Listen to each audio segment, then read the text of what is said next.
2017. And in my normal life, I'm a project manager in a biotech company. So that's my main work, and all the other club work and trail advocacy work is in my free time.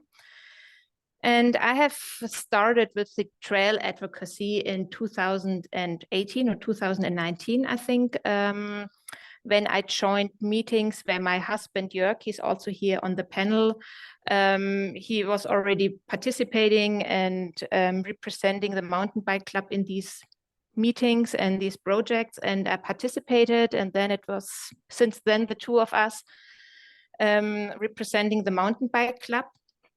And I will focus more into the two projects we are mainly working on in a few minutes. And myself, I'm a passionate mountain biker. I think I did all kind of mountain biking. I started with cross-country racing. It's also that I spent several years with hike and bike, bringing up my bike on a mountain. And then most of the time I also carried it on the other way down. And last year, and that's most of the pictures actually come from tonight's presentation, we spent 3 weeks in Scotland and visited almost all trail centers there. And I must admit, that's really the kind of mountain biking I really, really like, these trail center riding. And we were also visited several trail centers in the northern Czech Republic and South Poland. And yeah, we hope that we also have these kind of trail centers one day in here in the Munich area. So as I mentioned before, we have two projects we are focusing on. So one is the so-called, I think they are also known abroad Munich, the Isar trails. They are in the river Isar Valley. It's a landscape conservation area, so it's not just easy to build trails there, as I suppose is in many areas. We are allowed to ride there, but it's more or less in a gray zone. And the complete discussion of getting trails there started back in 2010. And after years of discussion in 2017, a compromise was found where every participant could live with. It's a compromise, so it's not perfect for every side. However, now 7 years later, we are still implementing the compromise. We made specific progress within the last 2 years, and I'm very confident that we make even more progress here. But there it's not only us from the mountain bike club, but it's also other cycling associations supporting us. So for example, also the DIMP, we are working close together with. And one aspect from these compromise in 2017 was to find alternative routes in the Munich area to defocus the aspect of riders in the river, but get them somewhere else. And as you may know, we have the Alps close by, but Munich itself is pretty flat. And we only have a small hill in the northern part with half, I think it's 60 meters of elevation. So perfect for mountain biking, we thought. And we convinced the Council of Munich in 2020 to have a small trail center there. We have a concept together with a trail building company. However, and that's a big however, it's not just a normal small hill, it's an old garbage dump from the 1950s. And the regulations there were different. So people put all kind of trash there. It was buried, it's not properly sealed. So after the first hooray, we can have trails there, it was no, you are not allowed to build any trails there. It's forbidden, you cannot build anything up there. And then it was still stand, and only 2 years ago with a roundtable initiated by the sports office from the city of Munich, we made significant progress. And now we are granted some money to perform a technical feasibility to really see, can we build trails there? What kind of trails can be built there? And also how much in the end will be left. So our concept was 11 kilometers of trails. Now we have the chance to execute this technical feasibility, and hopefully by the end of 2024, we should know, yes, we can build trails there, or no, we are not allowed to build any trails there. And of course, we are not doing this on our own. It's together with the trail building company and a geotechnical geotechnical appraiser, so also to observe the complete aspect from the geotechnical side. And after, hopefully, by the end of 2024, we know that, yes, you can build trails there. We go into the next step. That would be the approval process with the local authorities, getting a concept, how that complete thing could work. We have to go to the city of Munich, to the different departments to convince them. We need to raise money or fundraising. It will not only be the mountain bike club itself, of course, financing these trail center. And then in the end, maybe in 3 or 4 years, we can invite you all to the trail opening at this small hill in the northern part. Yeah, and what is trail advocacy work? It's a lot about endurance. I have realized it when I read the articles from 2021 from my Trail Advocacy Award. Oh my God, that's already 3 years ago. Or on the other hand, it's only 3 years ago. On one hand, I think nothing happened. On the other hand, we made significant progress within the last 3 years. And I think the keys for success are for us the endurance, really to keep going, the courage to try something new, and also a portion of resistance for disappointments. Because a lot of times we were like, wow, yeah, now it's the next step. And then the next day we got an information, well, no, that's not possible. So that's yeah. Sorry, I'm gonna cut you here. Thanks for sharing. We're gonna go more into depth into these trail advocate qualities and skills later.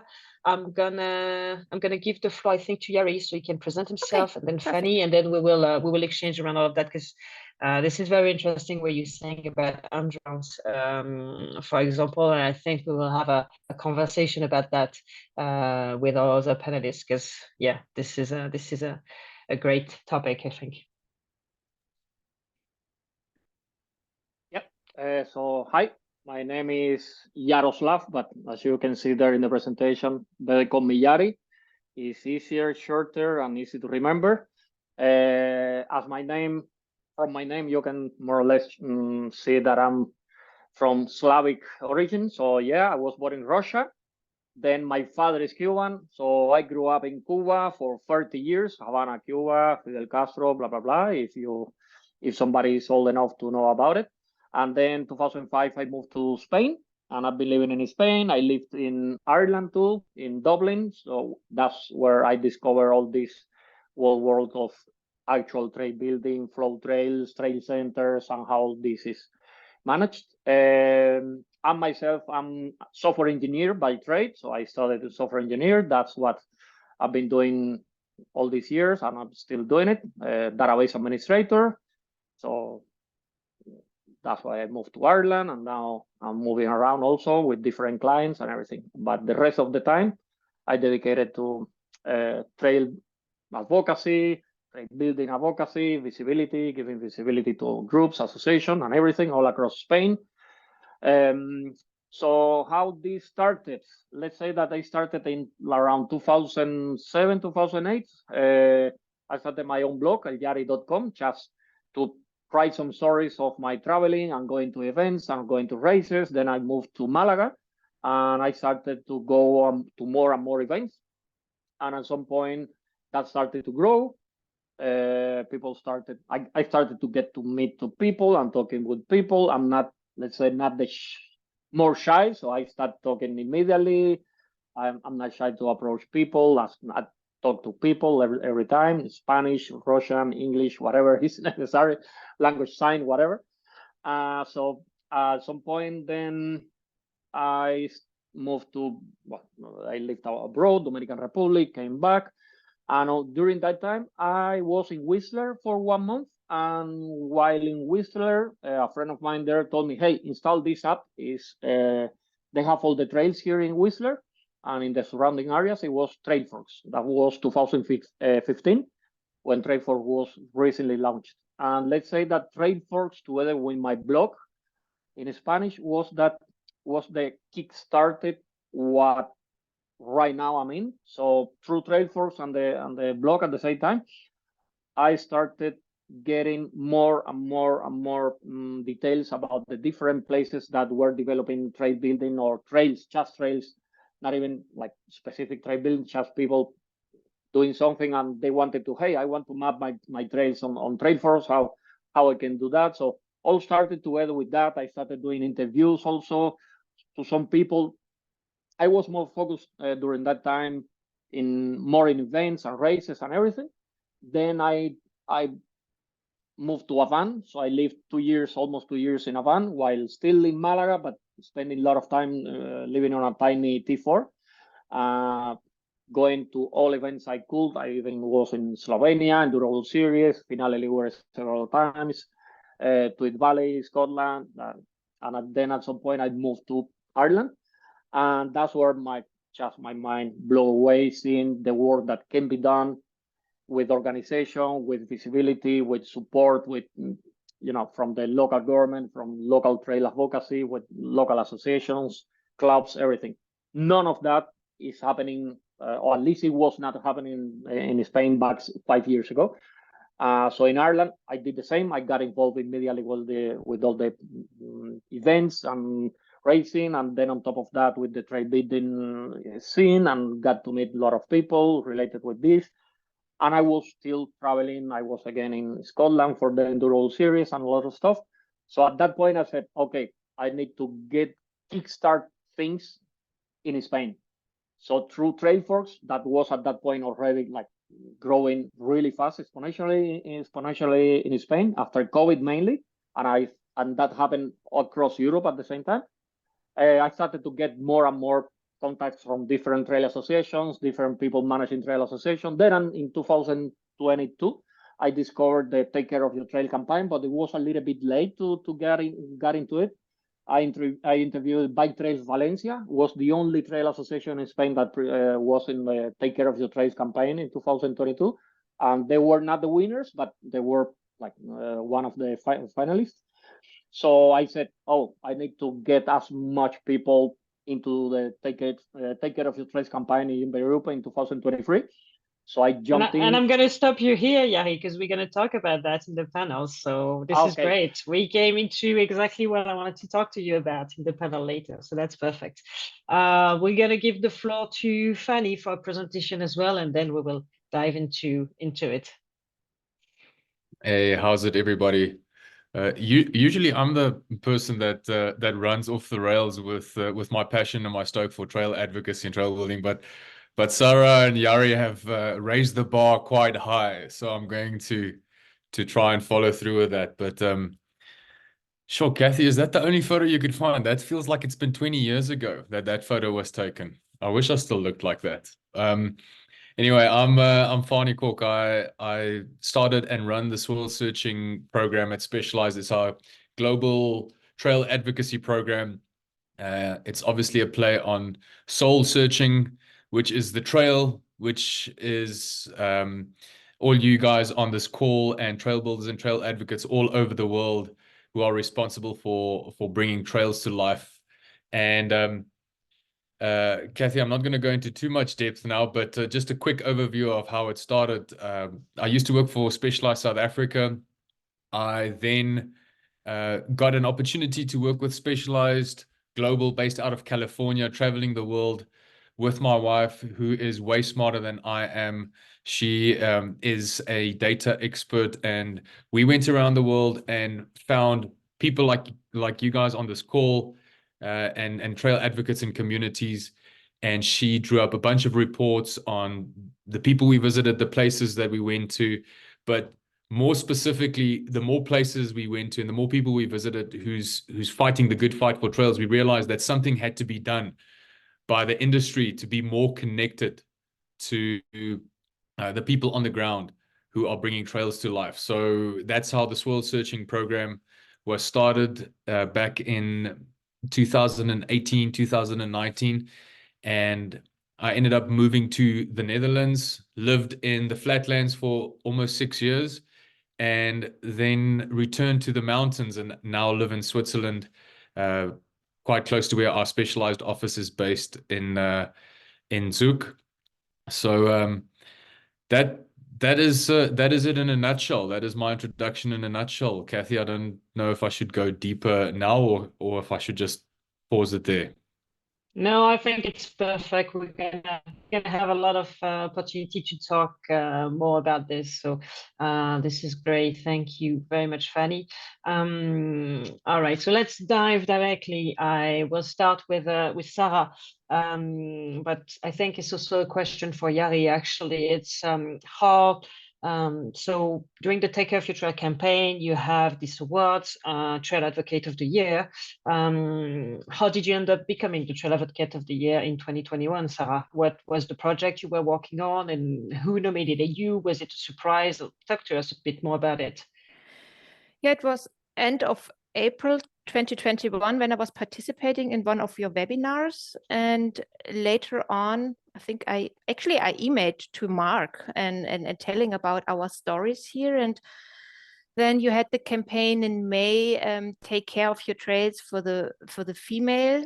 I must admit, I don't know the exact campaign anymore, where I gave a small interview in our stories, which I already introduced you at the beginning. And then actually, I don't know who nominated me. And we were in holiday in June when I got the information that I'm nominated. And then I think it was in September, Fanie, right? We met in Holzkirchen. So that's the specialized office here, German specialized office in Holzkirchen, close to Munich, where I received the award and some gifts. Yeah, and since then. And may I ask you what has changed in your project since 2021, or you said since 2018 since you started? What has evolved and where does it go? You already talked a bit about that, but if you want to go more in depth.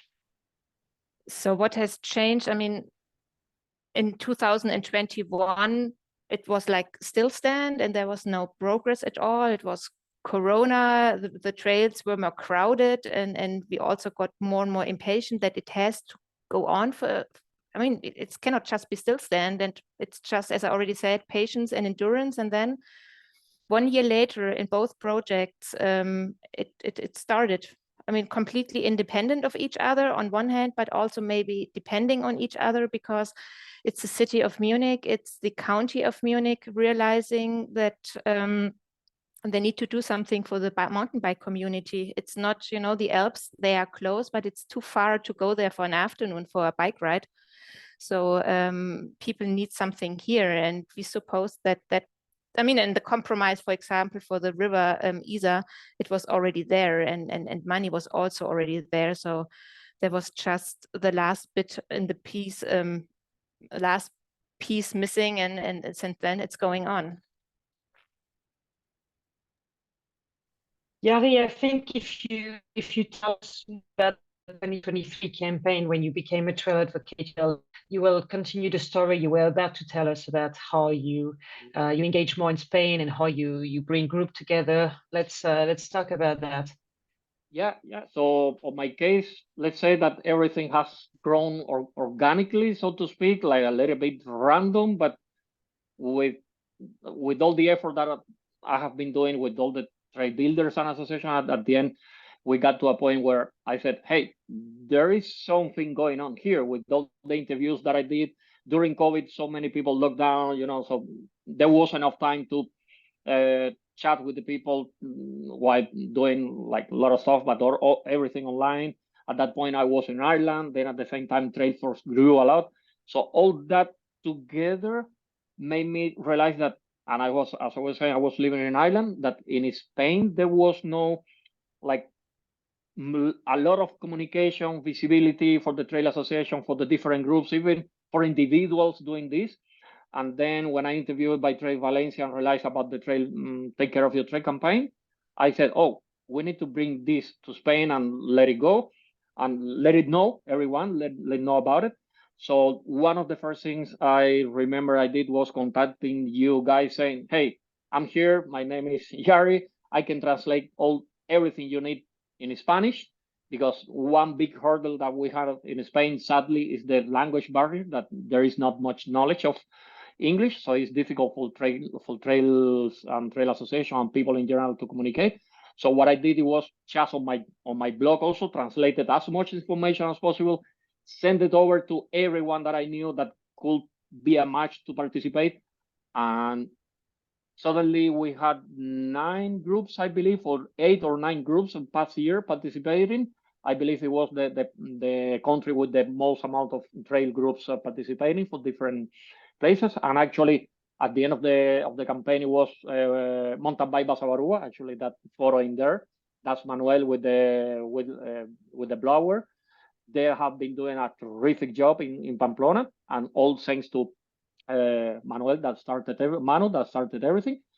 And I don't know, same as Sarah, I don't know who nominated me. I guess someone from the different groups. Yeah, it was a really nice surprise, like something that, that little ego inside your brain saying, okay, so there is something good going on in here. So let's keep it up. Let's keep talking with the people. Let's share as much as possible. So that's the main thing that I've been doing. Keep doing what I was doing. I believe that that's the way to go. But now trying to do it like a little bit more organized. So trying to think a little bit more ahead instead of just jumping from one thing to another like crazy. So we heard about Sarah, endurance for trail advocacy. We heard about your motivation and now more organization. Fanie, you met with a lot of trail builder and trail advocate throughout the year, I think. Maybe on 4th continent. I'm not even sure about that, but you can talk to us about it. What do you think makes a good trail builder? And then what makes a good trail advocate? Is this the same thing? To start with the last part of your question, Kathy, no, it's not the same thing. I'm not a trail builder. There, I said it. I said it in front of the whole world. You can put this on YouTube. I'm not a trail builder, but I am a trail advocate. If somebody calls me and they say, hey, I want to get this trail built, I know the best people in the world who can build the best trail, but I'm not going to be the one to try and pretend that I can build the most perfect berm in the world. But looking at this photo that you have on the screen now, I almost want to correct myself, because like what makes a trail builder, what makes a trail advocate? It's not necessarily the skill, it's the conviction and the passion. When I look at this little guy who I met in the UK when we did a trail day over there, he got so stuck in. His dad told me that he's more excited to work on trails than he is to ride his bike. And in reality, he's not making a massive difference. Like, he's not building the trail in a way that makes sense to us, but he inspires the entire group over there to get stuck in, right? And that reminds me of a story of one of the first people I met, which actually, before Soil Searching was even a program, I met a bunch of trail builders and advocates in the USA, and I met a family in South Lake Tahoe, and we actually released a film we did on them, the Fish Family. We released a film on them in December. If you haven't seen it, go check it out. And their son, Max, was 7 years old at the time, and I asked him what he wants to be when he grows up. And he said to me he wants to be a trail builder. And in that moment, like, it was pretty emotional. His mom started crying, and like, I got pretty emotional, because I'm like, is that even a thing? And it's not necessarily at the time, and still even today, it's not a conventional career path to follow. So that was one of the sort of, light bulb moments to me, that made me realize that as an industry and as a sport in general, we can do a way better job to set this career path and shine some spotlight on these trail builders to be icons, to be heroes of the sport, similar to what we've been doing with athletes. We've done a pretty good job with celebrating our racers and our athletes around the world, or the products that we make, but the people who are behind the scenes working on the trails, they've kind of been left in the dark a little bit. So our big role was to do that. Did I answer your question, Kathy? Yes, you actually did. It's very interesting, because you were talking about enthusiasm and not really a lot of skills maybe needed, or a lot of experience being needed being a trail builder. But that will lead me to my next question.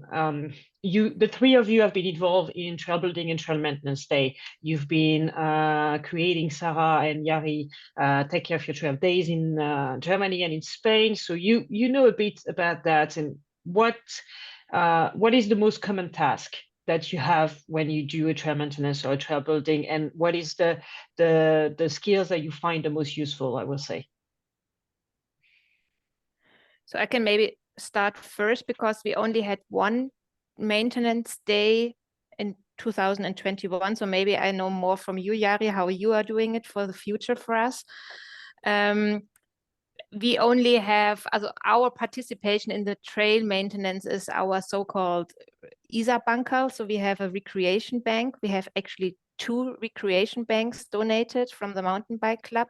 It's also coming up later in the presentation and image, and it's for everyone. So that's currently our contribution, and we put it on Facebook, on Insta, to really talk about, hey, we are not only the mountain bikers racing down illegally any trails throughout the woods, but we are also taking care of others and give something back. Well, on our case, or my case, let's say, on a case in Spain. Okay, first from my point of view, as Fanie was saying, I'm first of all trail advocacy. Don't ask me about trail building. I can go there. I will land my hands and tell me what I need to do. Move a rock. Take a rack and do something, take a shovel, but definitely for sure I will not build a berm. I will not dare to build a double, nothing, because it will be really badly designed. So what I've been doing is just talking to everyone that I could talk, and the main work in Spain right now, I will not say sadly, but a little bit, because maybe we are a little bit behind yet. The main thing that we do, or the people do in Spain, for example, this is a really good photo from one of the trail building places. This is in Valencia, it's in Tremp, Asociación Lopodal, I believe it is, if I remember well. So mainly it's just clearing out from vegetation, fallen trees, and making the known corridor to be able to, not hit branches and stuff like that. On hiking trails, there are very, very few, almost none trails built in Spain specifically for bikes. And one of those cases, for example, is Basabarúa in Navarra. Eremua, also in Navarra, is doing something like this also, with trail building like manual tools. And then in Val d'Aran, there is another trail association groups, Aran Bike Parks. They are actually related with a specialized association program, and they have been working a lot with Adrian Parrot and Fanie Kok, if I remember well. So they are one of the few ones using machinery to build trails, and they are doing a terrific job in there. But the vast majority of the trail building, what you want to call trail building in Spain, is not trail building, it's more like trail maintenance. So it's clearing out all hiking paths all across the Pyrenees mainly, and some places in Andalusia and Galicia also, and Valencia. So that's the main thing. So the main skill that people require, and you can see it actually on this photo, is know how to handle this kind of tools to clear the vegetation, to clear some trees, cut down some trees. So you need to know how to handle a chainsaw and everything. So these are the main tasks that people have been doing in Spain so far. Yeah. Well, sorry. Yeah, go ahead, Fanie. No, I was just going to add to what the two of them said about these trails and maintenance and these days. I think the big misconception around these trail maintenance days, these dig days or trail work days, or even relating to this campaign, Take Care of Your Trails campaign. We talk about trail building, but really what it is community building. That's what it comes down to. A lot of people, like in that photo with the little kid coming out, you don't have to know necessarily too much about trail building or drainage to come and participate in the community and at least get an understanding of what it takes for trail builders and advocates to actually bring a trail into existence. And I think that is the biggest part of the role we play as mountain bikers, as a sport, as an industry, and as riders ourselves, is to pull a community together. It goes so much deeper than the riding or the actual building aspect. Obviously, that is also important, but it really comes down to the community. And, you know, doing a successful dig day or community day, I fundamentally believe always has to end with a nice campfire somewhere and some cold beverages and some and ideally some like meat or vegetarian you know, mushrooms on a fire. Yeah. Yeah, that sounds about right, Fanie, and thank you for all of your answers. This is, I think, this is exactly where I wanted to go with this, with the take care of your trail and showing that this is for everyone, and you don't really need specific skills. If you don't have them, there will be people there that will show you the ropes, that will lend you tools, that show you how to use them. I think it's the most important thing in one of those days is to build a community, to build something together, even if it's just opening a corridor and manage drainage. But that riding on this trail that you participate even a tiny bit on is just kind of a feeling. I'm gonna transition to a subject that I was very interesting about for you, Sarah. Is you've been telling me that your club is got more than 100 women in it. What percentage of the club does that represent? So we have, by the beginning of this year, we had roughly 600 members, and from them 134 women. I checked it up before, and that makes 29% of our complete membership are women. I mean, so girls as well as ladies, grown-up ladies. Although the girl portion is, we want to evolve it a little bit more. And yeah, how does it come? We have a really good group of female guides. They are technically very skilled, but I don't think that's the most important thing. They are very empathetic. They focus a lot on setting up a safe space for women mountain biking and having fun and you know, getting out of the comfort zone, but not too much.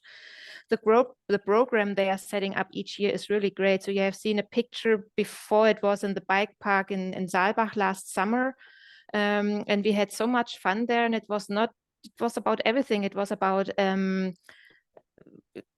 going down the hill, going up, having a drink. Yeah, that's the one. It was really beautiful weekend, and it's about laughing, and it's really the atmosphere they are setting up, and the female community in our club is very welcoming and warm. It's not only about mountain biking and technical talk, it's about everything, and that's the reason I really like being there. I just joined them, really started riding with the female groups 2 or 3 years ago, and I loved it a lot. And it's also during winter times we have a lot of off-bike program, going out for a drink, to the Christmas market. So it's not only about riding, it's about life. Well, thank you for sharing. We were talking about this before the call, how we feel like Germany for some reason tend to have a high statistic around women mountain bikers. But I don't know, Fanie, you have been meeting with a lot of trail builder or trail advocates in a lot of different places. Do you see a lot of women, and what do you feel makes a difference if there is a woman somewhere? Yeah, that's a good question, Kathy. I think you know, I've been to some dig days. This is actually a funny story. I once went to a dig day in Santa Cruz. That was a women's only dig day. There were 100 women out there, and it was also sponsored by Juliana. So here comes this guy from Specialized turning up to a women's only dig day sponsored by Juliana.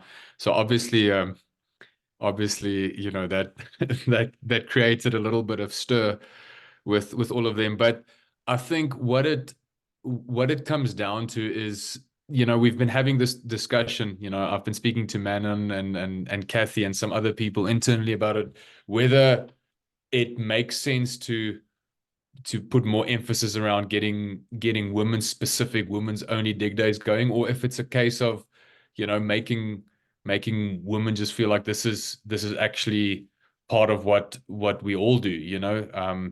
You know, I'm pretty sure that there's a lot of women out there who can handle a shovel and a pick better than I can. But to answer your question more specifically, Kathy, I think it definitely adds an incredible element to any dig day, the diversity, not just on women, but diversity in general, in age, in gender, in, you know, ethnicity, everything. Again, it goes back to building community. One thing that we've consciously been trying to do, especially through the films that we make and these things, is we do try and shine a spotlight on the women who are at the forefront of it. And I'm also happy to point out that I think the last 3 years of women trail advocates of this campaign is on this call. You know, you, Kathy, and Sarah, and Fee.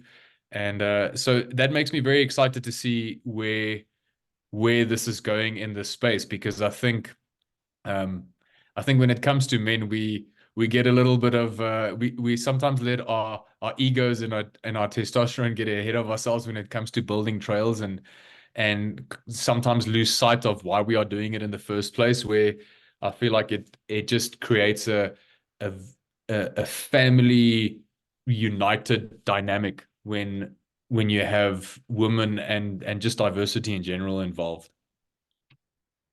Well, thank you, Fanie, for your answer.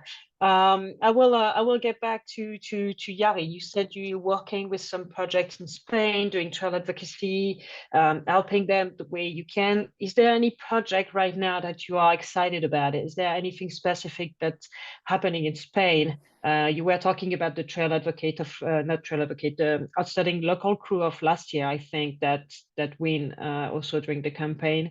But is there any other project? Is there anything else going on that you can share info about so we can get excited about our next trip to Spain, maybe? Yeah, so let's say that right now, well, I have the two main things doing now is, of course, trying to get us main. We're gonna try to be again the the country with the most amount of trail groups and trail association clubs, and the Take Care of Your Trail campaign. So that's one of the main things now, giving visibility and pushing as much as possible to get new people interested in this. New people are asking. So that's one of the main things right now, pushing through social media, through my blog, and just messaging people, everyone that I can talk about it. Then not directly related with the Take Care of Your Trails, but at the same time with all the trail association and everything, we have our second ever Trailforce National Administrators gathering in 1 week. And several of them are actually head of the different trail crews from different areas in Spain, like Manu from MTV Basabarúa will be there, a couple of guys from the south, from Valencia, from the Pyrenees.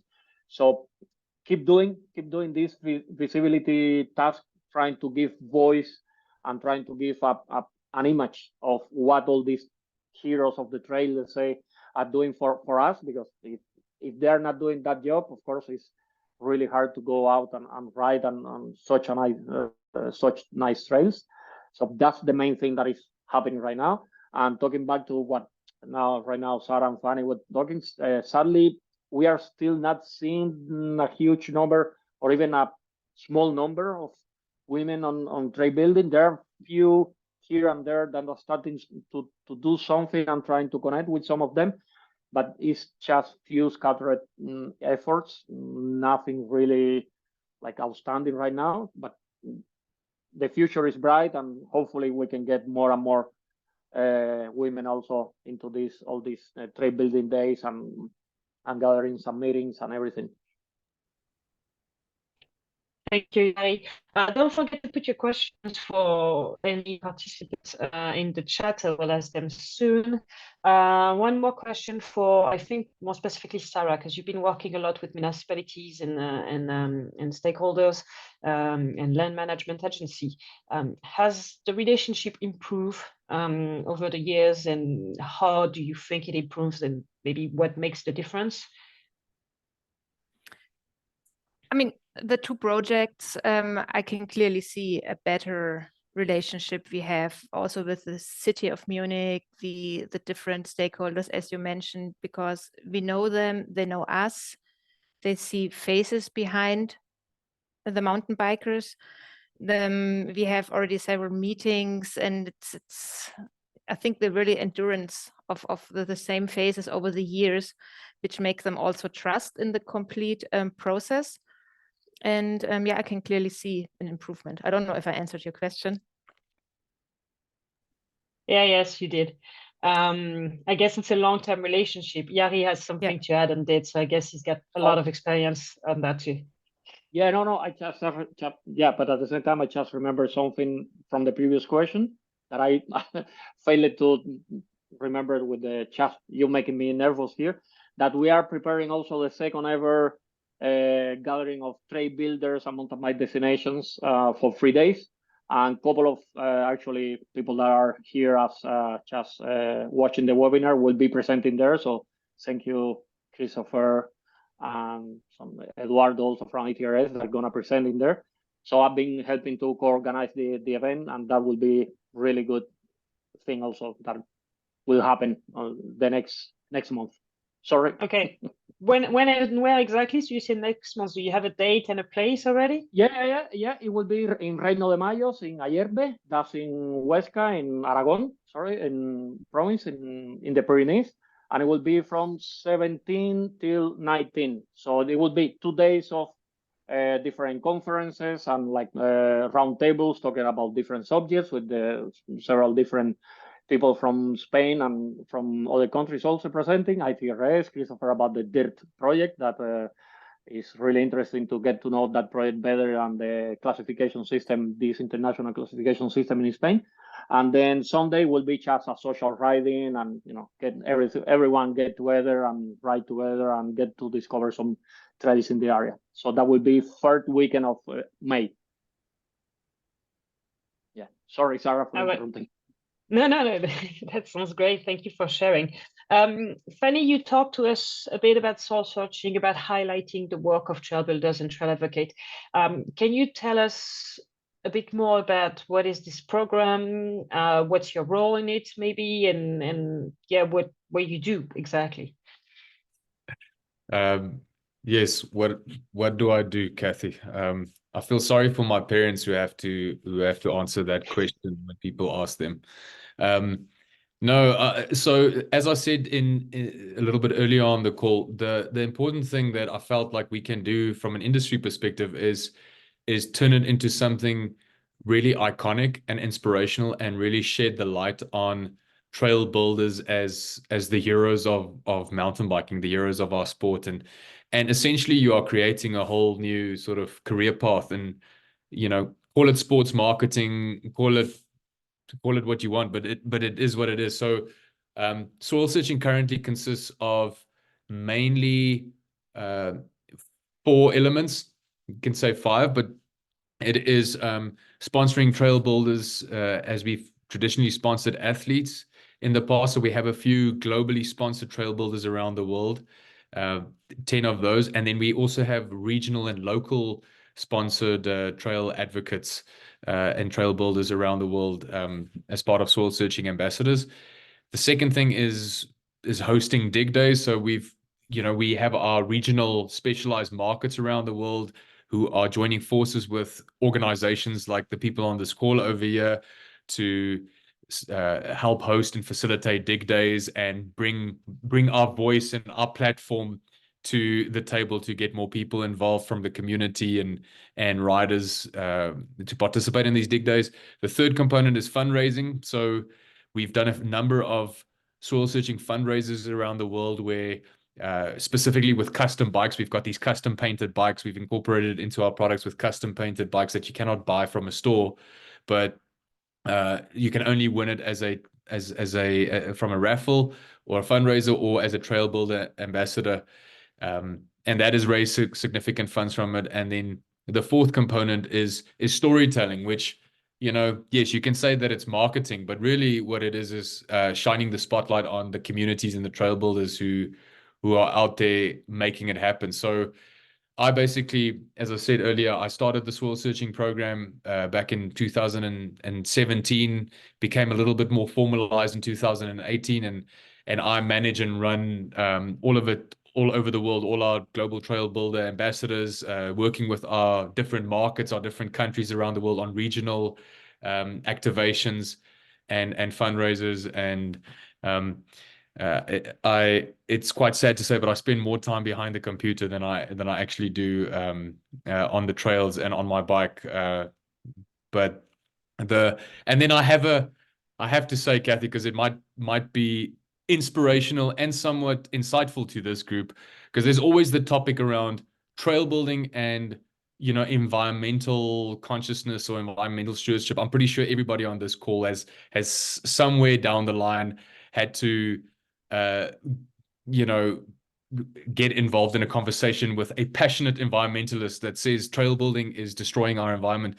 And one of the things that I've undertaken with, it's a little bit of a side shoot from soil searching, is very direct conservation efforts, specifically in Africa, Southern Africa, where I'm from, where we are equipping anti-poaching ranger units with some of our bikes to patrol the reserves in the fight against elephant and rhino poaching, you know, which is not necessarily directly linked to environmental ecology with the trails on the ground and the habitat, but the role that bikes and trails play within the larger narrative of conservation is something I get very excited about, and I feel is also relevant to a group like this. So that's it in a nutshell, Kathy. I would like to add something also to the picture before, but in general, because you have mentioned it, I think all of you, with community and communication.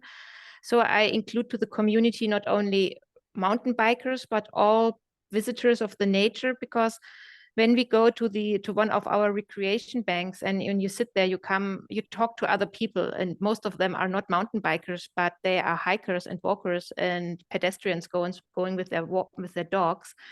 And then, of course, we say, well, see, that's our bank, or we donated it, let's say it this way. And then we talk with each other. And then what I've said before, they see faces behind the helmets and behind the sunglasses. And we explain them, because sometimes they say, well, maybe you shouldn't ride here. It's a walking trail. And then we can just explain that, of course, we are allowed to ride here, and then they understand. And we had it several times that at the beginning, person was very upset and told us we are not allowed to ride here. But then you are talking with them, maybe sitting on the bank, giving him a piece of your cereal bar, and then it just got into a nice conversation, and they understand. And in the end, one of them recommended to go to the next beer garden because the beer is good there. So what you said before, I think just talking is really essential here.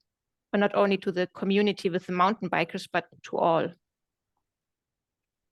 Thank you, Sarah, and thank you, Fanie, for your insight. I'm starting to have questions in the chat, and that's very good, because we're going to keep with you, Sarah. You told us about your project around Munich, and we also had that conversation a bit with Yari as well. But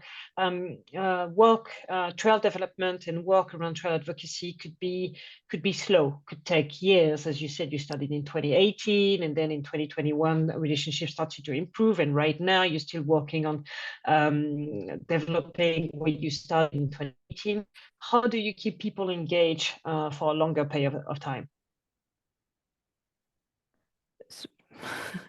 I can only speak about myself. I can speak of the project group we are working with for the ISA trails. So it's, of course, we have a good relationship to each other. We work for the good thing. So we have one common goal, and it's us keeping motivated. It's a small small points of success you have throughout the path, but it's also encouraging each other. Well, that was now a disappointment, but we need to go and think of solutions, how to continue. So that is I think our solution or our recipe, the endurance, the courage, but also working with other people together, not only my husband and myself and maybe one or two others from the mountain bike club, but many other cyclists out there. And yeah, I think the joy of small success makes it really important, and the courage and the resistance against disappointments. Sorry, I don't know if my mic is open. Yes. So we continue with the questions. Has any of you been witnessing how the grassroots of volunteer work could lead to larger projects or sometimes professional career? Have you seen a switch around you in people that used to be volunteers and that are now making it a full-time job? And do you want to share the story maybe? Well, yeah, from my, I don't know, just going there. Yeah, so quickly. For example, Manu, the guy that trade crew that won past year the trade crew of the year in Basabarua, he started just as a independent builder in his area during COVID. He said, okay, I can build something here because it's a hill that is completely abandoned. There is nothing going on in here. And people started riding and people started going, and he realized that, hey, this is something that will grow. And right now he has some help already from the local government, from the local ayuntamiento, village, and everything. He has support from Orbea too, doing all their work. And then actually from the trade crew of the year, he got also support from soil searching, got support from Dirty Tools as part of the work with the tools.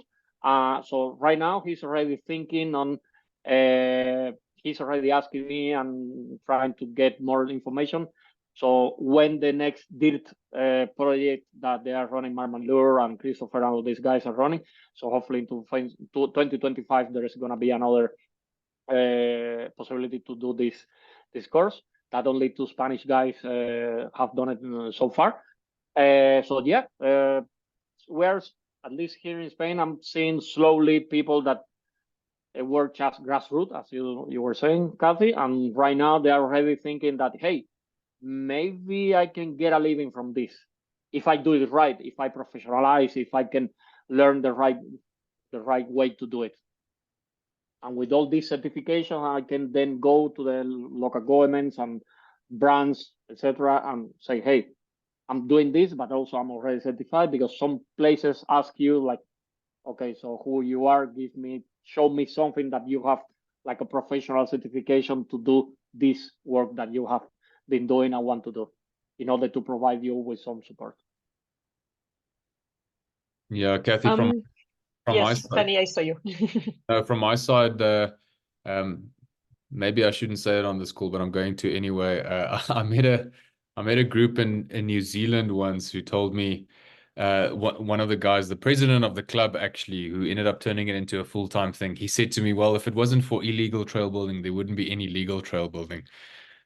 Which is obviously a dangerous thing to say on this call, but I think more in more seriousness, what we have found, with sometimes just going out and meeting some of these trail builders and doing like a film on them specifically, Yari would know the Spanish people there in Biescas, Andres and Bea, after we did the soil searching film on them, we just did a film to highlight Bea as the first official women's soil searching ambassador in the world. And then after that film, they got the permission to open up a community-led bike park, and they turned it into a full-time thing. And that was due to a credibility, almost a stamp of approval with their local authority. And the same thing happened with our soil searching ambassador in Japan, who also turned it into a full-time thing. So I think putting a spotlight on it and making it and recognizing it as an official career path, it's super important. And because the reality is, the volunteer element to trail advocacy and trail building is also very important, because that brings the community together.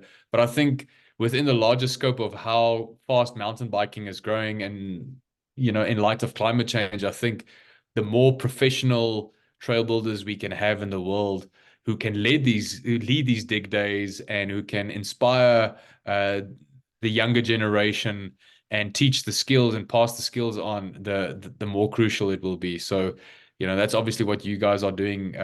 Kathy, you and Mark at IMBA Europe are doing really well with that certification program as well. All right, well, thank you very much. We kind of running out of time. So is there anything else that one of you would like to add before I go to our Take Care of Your Trail Awards? I said I will talk a bit about that, but it won't be long, I promise. So Sarah, Yari, and Fanie, is there anything else you want to add? No, I guess I just want to say thank you to everybody on this call who are doing what they are doing to keep the trails alive and building the communities, and making it possible for us to enjoy life in general. Yeah, exactly the same. Yeah. Thank you. Well, thanks for the three of you for the work you've been doing in the past years, and I wish you many more development and progress in trail build and trail advocacy in the future. I know you still get a lot of project on your plate, and things are coming together. So just to finish this call, so we are almost in May. This is why we also wanted to do the 4 webinar before the month of May, to encourage you as well to register your Take Care of Your Trail event on the page. Maybe Mark, you can put the link to register your event on the chat so people can have access to it. I know most of you know the link, but just in case, we're going to put it out there. Like in 2023, we're going to have Trail Advocate of the Year with 1 youth, 1 man, and 1 woman, because we were talking a lot also about diversity in this call, and we think it's important to encourage everyone to participate.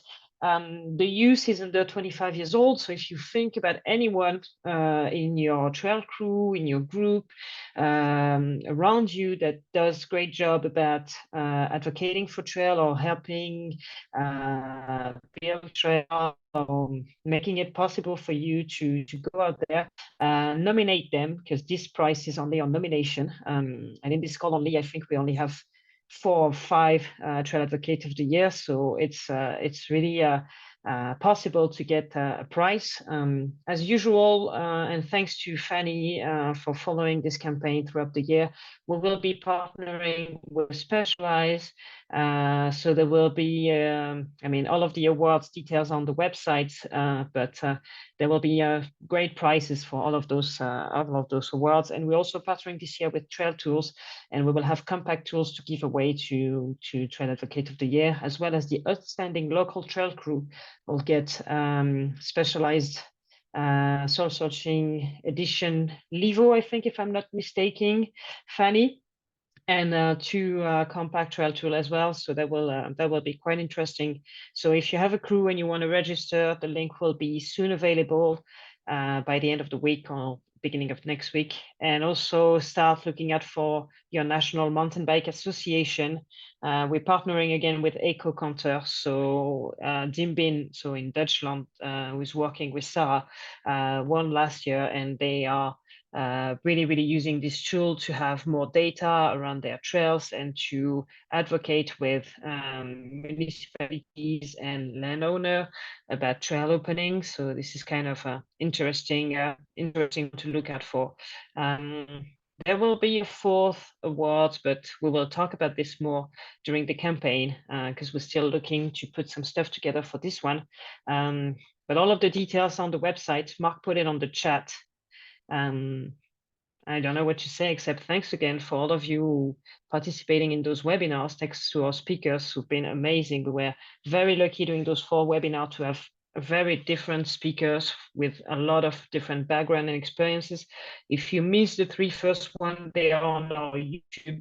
You can can catch up, and this one will be as well. And there is a few links that we put also on our YouTube channel with basic guidelines for trail maintenance, for organizing a dig day. So go out there, get knowledgeable, share the stock, share the info with as many people as you can, and just just do your thing. It's going to be a great campaign in 2024. Let's go. Thanks. Thank you, Kathy, Thank and you. really appreciate it. Yeah. Thank you, everyone. Thank you for everyone that show up. I do have one more question, Kathy, which I should have asked earlier. It's to Sarah specifically. Sarah, did you actually change your surname to specifically to Wälde, which I believe means forest in German, right? Yeah, When you became a trail advocate, were you so serious about trail advocacy that you yeah, changed no, it? it's the other way around. It's my birth name, and